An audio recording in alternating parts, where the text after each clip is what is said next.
حضور علیہ الصلاۃ والسلام نے فرمایا خیر الناس من ينفع الناس، لوگوں میں بہترین کون ہے؟ کون بہترین ہے؟ سب سے اچھا کون ہے؟ اعلیٰ معیار کا کون ہے؟ فرمایا من ينفع الناس، جو لوگوں کو نفع پہنچاتا ہے، لوگوں کے کام آتا ہے، دکھی دلوں کا سہارا بنتا ہے، یتیموں کے سر پہ ہاتھ رکھتا ہے۔ میرے پاک نبی نے فرمایا وہ سب سے بہتر ہے جو لوگوں کے کام آتا ہے، رستوں سے، گلیوں سے، چوکوں سے، چوراہوں سے گندی صاف کرتا ہے، رستوں کو صاف رکھتا ہے۔ یہ نہیں کہ گھر کا سارا گند باہر گلی میں پھینک دیا، گھر کی نالی، گند کی نالی رستے کے اندر ڈال دی، چوک کے اندر ڈال دی، ہر آنے والے جانے والا اس گندگی سے گزر رہا ہے۔ حضور علیہ الصلوۃ والسلام نے لعنت فرمائی ہے جو رستوں کے اندر گند پھیلاتا ہے، جو رستوں میں گندگی کرتا ہے۔ میرے پاک نبی نے فرمایا اس بندے پہ لعنت ہو۔ اس لیے اپنے رستوں کو پاک رکھو، صاف رکھو۔ حدیث پاک میں آتا ہے ایک بندہ جس کے نامہ اعمال میں کوئی نیکی نہیں تھی، کوئی ثواب کا کام نہیں تھا، اچھائی نہیں تھی، ایک مرتبہ وہ رستے سے گزر رہا تھا، اس نے رستے میں دیکھا بہت بڑا پتھر پڑا ہوا ہے، نامہ اعمال میں کوئی نیکی نہیں۔ سوچنے لگا جب مسافر یہاں سے گزرے گا اسے تکلیف ہوگی، پریشانی ہوگی۔ اس نے وہ پتھر اٹھایا، زور لگایا اور اٹھا کے سائڈ پہ کر دیا، رستے کو پاک صاف کر دیا۔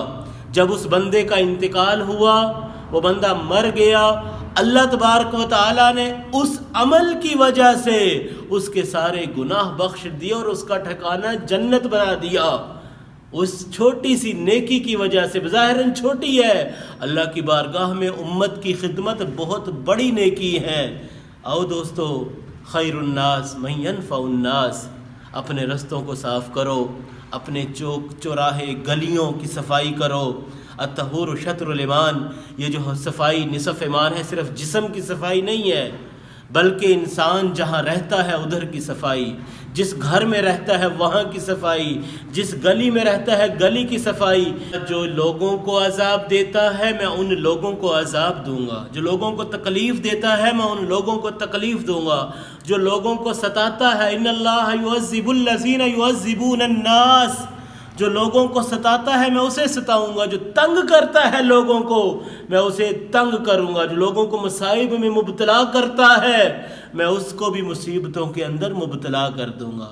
اسی لیے دوستو، آؤ اپنے رستوں کو صاف کرو، اپنی گلیوں کو صاف کرو، گلیوں میں کوئی پرنالہ نہ ہو، نالی کا پانی گلیوں میں نہ جائے، گلیاں تمہاری صاف ہوں۔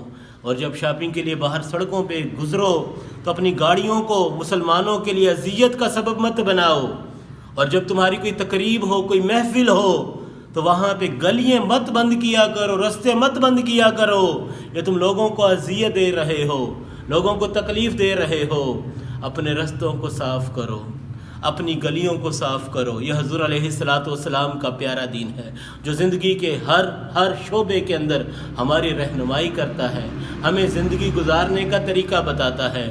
مسلمانوں کے رستے ہوں تو کوئی کہنے والا کہے ہاں یار یہ مسلمانوں کے رستے ہیں، یہ مسلمانوں کی کیا عظیم الشان گلیاں ہیں، یہ مسلمانوں کے کتنے خوبصورت چوک ہیں، چوراہے ہیں، کتنی نفاست ہے، لائٹ کا انتظام ہے، صفائی ایسی ہے کہ اس کا دل خوش ہو جائے۔ اس سے ہی کر دیں۔ اپنے گھروں میں ہم 50 لاکھ 1 کروڑ لگا دیتے ہیں، 1 کروڑ سے ابو خرچہ کر دیتے ہیں، لیکن ہمیں یہ توفیق نہیں ہوتی کہ ہم کچھ ہزار روپے لگا کے رستے کو بھی صحیح بنا دیں، ہم رستے کو بھی اچھا کر دیں، ستھرا کر دیں، ہم گلیوں کو بھی خوبصورت بنا دیں، لائٹ کا انتظام کر دیں۔ اس لیے یہ دوستو حضور علیہ الصلوۃ والسلام نے فرمایا ان اللہ یعذب، اللہ عذاب دیتا ہے ان لوگوں کو جو اللہ کے مخلوق کو عذاب دیتے ہیں، اللہ کی تخلیق کردہ چیزوں کے لیے مصیبت کا سبب بنتے ہیں۔ پیغمبر علیہ الصلوۃ والسلام نے مسلمانوں کو رستوں میں بیٹھنے سے منع فرمایا رستوں میں مت بیٹھو، چوکوں میں، چوراہوں میں، گلیوں کے اندر اپنے ڈیرے مت لگاؤ، وہاں پہ مت بیٹھا کرو رستوں میں۔ ہاں اگر بیٹھنا مقصود ہی ہے، اگر بیٹھنا چاہتے ہو تو رستے کا حق ادا کرو، صحابہ نے عرض کی یا رسول اللہ صلی اللہ علیہ وسلم رستے کا حق کیا ہے؟ کیا رستے کا بھی کوئی حق بنتا ہے؟ ہمیں بتائیے، رہنمائی فرمائیے۔ ہاں میرے نبی نے فرمایا رستے کا حق ہے، جب تم رستے میں بیٹھو تو رستے کا حق ادا کرو۔ رستے میں بیٹھنے کا پہلا حق یہ ہے کہ اپنی نگاہوں کی حفاظت کرو، اپنی نظروں کو جھکا کے رکھو، تمہاری نگاہیں صاف ہوں، حیا والی ہوں، اپنی آنکھوں کو بدنگاہی سے محفوظ رکھو۔ یہ رستے کا پہلا حق ہے۔ دوسرا حق حضور علیہ الصلوۃ والسلام نے فرمایا، دوسرا حق یہ ہے کہ تمہارے بیٹھنے کی وجہ سے کسی کو تکلیف نہ ہو، مصیبت نہ ہو، مشکل نہ ہو۔ اگر کسی کو تمہارے بیٹھنے کی وجہ سے مشکل ہو، مصیبت ہو، تو فرمایا پھر رستے میں مت بیٹھو، پھر رستے کو چھوڑ دو۔ یہ مسلمانوں کے شرائع عام ہیں، یہ مسلمانوں کے عام رستے ہیں۔ تمہاری وجہ سے اگر تکلیف ہو تو ختم کر دو، وہاں دوبارہ مت بیٹھو۔ تیسرا حق فرمایا آنے جانے والے کو سلام کرو، السلام علیکم ورحمۃ اللہ، السلام علیکم، تم پہ اللہ کا سلامتی ہو، اللہ کی رحمت ہو، برکتیں ہوں۔ فرمایا ان کو دعائیں دو، رستے میں گزرنے والوں کو سلام کرو، دعا کرو۔ اور چوتھا حق فرمایا اگر رستے میں بیٹھتے ہو تو رستے کا چوتھا حق کون سا ہے؟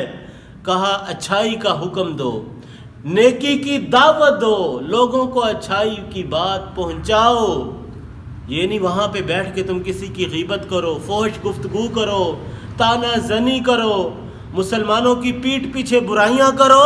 تو فرمایا رستے میں مت بیٹھو، اچھائی کا حکم دو اور برائی سے والنہی عن المنکر، برائی سے روکو۔ اگر کوئی برائی ہو رہی ہے، بری کام ہو رہا ہے، برا طریقہ ہو رہا ہے تو برائی سے روکتے رہو۔